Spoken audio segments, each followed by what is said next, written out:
जनतेचा अधिकारनामा जाणीव हक्काची या न्यूज चॅनलमध्ये आपले स्वागत आहे।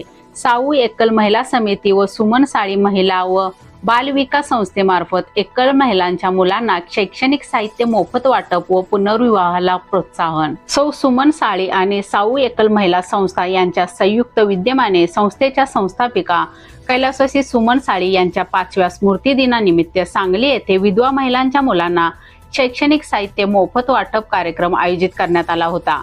कार्यक्रमाची सुरुवात क्रांतीज्योती सावित्रीबाई फुले व कैलासवासी सुमन साळी यांच्या प्रतिमेचे पूजन करून करण्यात आले। उपस्थित मान्यवरांनी दीप प्रज्वलन करून त्यांना आदरांजली वाहिली। या उपक्रमात विविध शाळांमधील गरजू विद्यार्थ्यांना वह्या, पुस्तके, लेखन साहित्य, रेनकोट, टिफिन बॉक्स, कंपास पेट व इतर शालेय साहित्याचे वितरण करण्यात आले। एकल महिलांच्या 50 विद्यार्थ्यांनी या मदतीचा लाभ घेतला। या प्रसंगी या महिलांनी व विद्यार्थ्यांनी संस्थेचे आभार मानले। संस्थेच्या अध्यक्षा सौ प्रतिभा शिंगारे यांनी यावेळी बोलताना विधवा महिलांसाठी पुनर्विवाहाचे महत्त्व अधोरेखित केले। महिलांनी स्वतःच्या व मुलांच्या भविष्याचा विचार करून समाजाच्या बंधनापलीकडे जाऊन पुनर्विवाहाचा विचार करावा। संस्था त्यांच्या पाठीशी उभी आहे असे त्या म्हणाल्या। संस्थेचे सचिव प्रेमलाताई साळी यांनी शिक्षणाचे महत्त्व सांगताना सांगितले की शिक्षण हे मुलांचे भविष्य घडवते। संस्थेने आतापर्यंत अनेक गरजू विद्यार्थ्यांना शैक्षणिक साहित्य व मार्गदर्शन पुरवले आहे।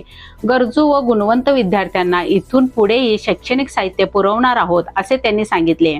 कार्यक्रमाच्या अध्यक्षा स्वातीताई शिंदे माजी नगरसेविका यांनी यावेळी सुमन साळी संस्थेचे कार्य अतिशय उल्लेखनीय असून गेली 25 वर्ष ते समाजातील विधवा, गरीब, एकल महिलांच्या संरक्षणासाठी व त्यांना स्वावलंबी बनवण्यासाठी तसेच या महिलांच्या मुलांना शैक्षणिक मदत करण्यासाठी कार्य करत आलेली आहे, हे मी पाहत आहे असे त्यांनी सांगितले।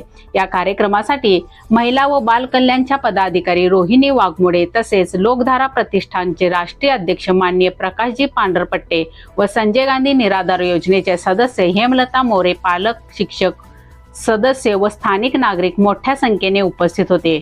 संस्थेच्या पुढील सामाजिक उपक्रमाला सर्वांनी शुभेच्छा दिल्या।